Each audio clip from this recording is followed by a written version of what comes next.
AP మండల సమావేశాలు మూడో రోజు కూడా వేడిగా సాగాయి. ఒక దశలో కూడా పోడియం వద్దకు కూడా వైసీపీ ఎమ్మెల్యేలు దూసుకువెళ్ళిన పరిస్థితి ఉంది. కానీ దానికి కారణాలు ఏంటి, దానికి అడిగే మనకి చెప్పేందుకు కూడా ఎమ్మెల్సీ కళ్యాణి గారు ఉన్నారు. మేడం, ఈరోజు కూడా సమావేశంలో వేడిగా జరిగింది. కానీ ఒక దశలో వైసీపీ ఎమ్మెల్సీ అంతా పోడియం వద్దకు దూసుకెళ్ళి కూడా నినాదాలు చేసిన పరిస్థితి ఏర్పడింది. దీనికి గల కారణాలు ఏంటి? యాక్చువల్గా మా YSR Congress party social media యాక్టివిస్టులకి అన్యాయంగా అరెస్టులు చేస్తున్నారు. అది కూడా ప్రభుత్వాన్ని ప్రశ్నిస్తున్న వాళ్ళని ఈ విధంగా అరెస్ట్ చేస్తున్నారు. వాళ్ళు ఎక్కడున్నారో చెప్పట్లేదు, వాళ్ళని దారుణంగా కొడుతున్నారు. అసలు వాళ్ళ కుటుంబ సభ్యులు హెబియస్ కార్పస్ పిటిషన్ వేసుకునే పరిస్థితిని క్రియేట్ చేస్తూ ఉన్నారు. మనం ప్రజాస్వామ్య దేశంలో ఉన్నాం, రాజ్యాంగం కొన్ని హక్కులు ఇచ్చింది, ఆ హక్కుల్ని ఈరోజు కాలరాస్తూ ఉన్నారు. అందువలన వైఎస్ఆర్ కాంగ్రెస్ పార్టీకి చెందిన సోషల్ మీడియా యాక్టివిస్టులని ఇలా దారుణంగా గొంతు నొక్కాలని ప్రయత్నిస్తూ ఉన్నారని దీని మీద వాయిదా తీర్మానం అడిగాము. దాన్ని వాళ్ళు యాక్సెప్ట్ చేయలేదు. ఎంత అన్యాయం జరుగుతుంది రాష్ట్రంలో అని చెప్పి మేము గట్టిగా అడగడం జరిగింది. తర్వాత సభ వాయిదా పడింది. అసలు తీసుకుంటే చూస్తున్నాం కొన్ని వందల మందికి దారుణంగా భయపెట్టాలని అరెస్టులు, కేసులు పెట్టేయడము, నోటీసులు ఇవ్వడము చేస్తూ ఉంది ప్రభుత్వం. దీనివలన అంటే ఏదో పార్టీ కార్యకర్తలకి భయభ్రాంతులు గురి చేయాలని ట్రై చేస్తూ ఉన్నారు. కానీ ఒకటి నేను అడుగుతున్నాను, గతంలో పవన్ కళ్యాణ్ గారు చెప్పారు వాళ్ళ తల్లిని తిట్టడం కోసం 5 కోట్ల రూపాయలు పైగా ఖర్చు పెట్టి లోకేష్ గారు తిట్టించారు అని చెప్పి. మరి ఆ తప్పు చేసిన వాళ్ళకు కూడా అరెస్టులు చేయాలి కదా, కేసులు పెట్టాలి కదా.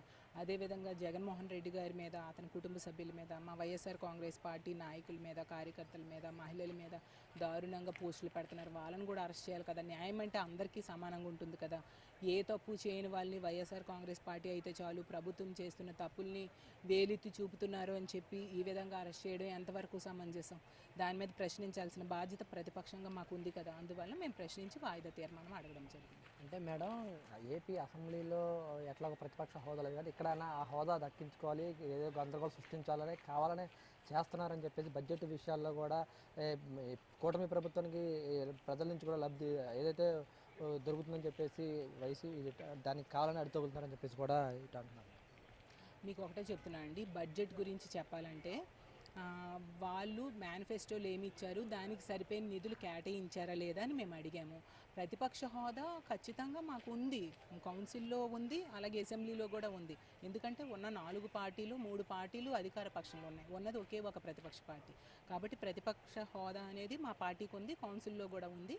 మాకు ప్రతిపక్ష నేతగా బొత్స సత్యనారాయణ గారు ఉన్నారు, అలాగే మేము అందరం సభ్యులు ఉన్నాము. మేము ప్రభుత్వాన్ని వాళ్ళు చేసిన తప్పుల్ని ఖచ్చితంగా సభలో ఎలుగెత్తి అడుగుతాం. ఎందుకంటే మా బాధ్యత అది ప్రతిపక్షంగా. ఇప్పుడు మేనిఫెస్టోలో బోల్డ్ హామీలు ఇచ్చేశారు. ఆ మేనిఫెస్టోలో సూపర్ 6లు అమలు చేయాలన్నా 76,000 కోట్ల పైగా అవసరం. తీసుకుంటే అందులో చాలా తక్కువ కేటాయించారు. ఆ సూపర్ 6లో 2-3 పథకాలకి చాలా అరాకొర నిధులు కేటాయించడం జరిగింది. దీనివల్ల ఆ పథకాలు ఎప్పుడు అమలు చేస్తారు, ఏ విధంగా అమలు చేస్తారు, అసలు సరిపోతాయా, ఇవన్నీ మేము ప్రశ్నించాల్సిన బాధ్యత లేదా? మేము ప్రశ్నిస్తున్నాము అని చెప్పి అడుగడుగున అడ్డు తగిలి మమ్మల్ని మాట్లాడనివ్వకుండా చేయడం ఎంతవరకు సమంజసం? కాబట్టి ఇప్పటికైనా మేము ప్రభుత్వాన్ని కోరుతున్నాం, మేనిఫెస్టోలో మీరు ఇచ్చిన హామీలకు సరిపోయిన నిధులు బడ్జెట్లో కేటాయించండి, ఆ పథకాలన్నీ అమలయ్యేట్టుగా చేయండి అని మేము డిమాండ్ చేస్తున్నాం.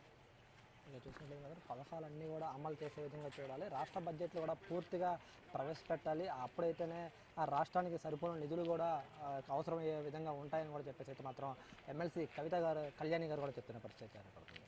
కెమెరా పర్సన్ ప్రవీణ్తో యశ్వంత్, జీ న్యూస్, అసెంబ్లీ.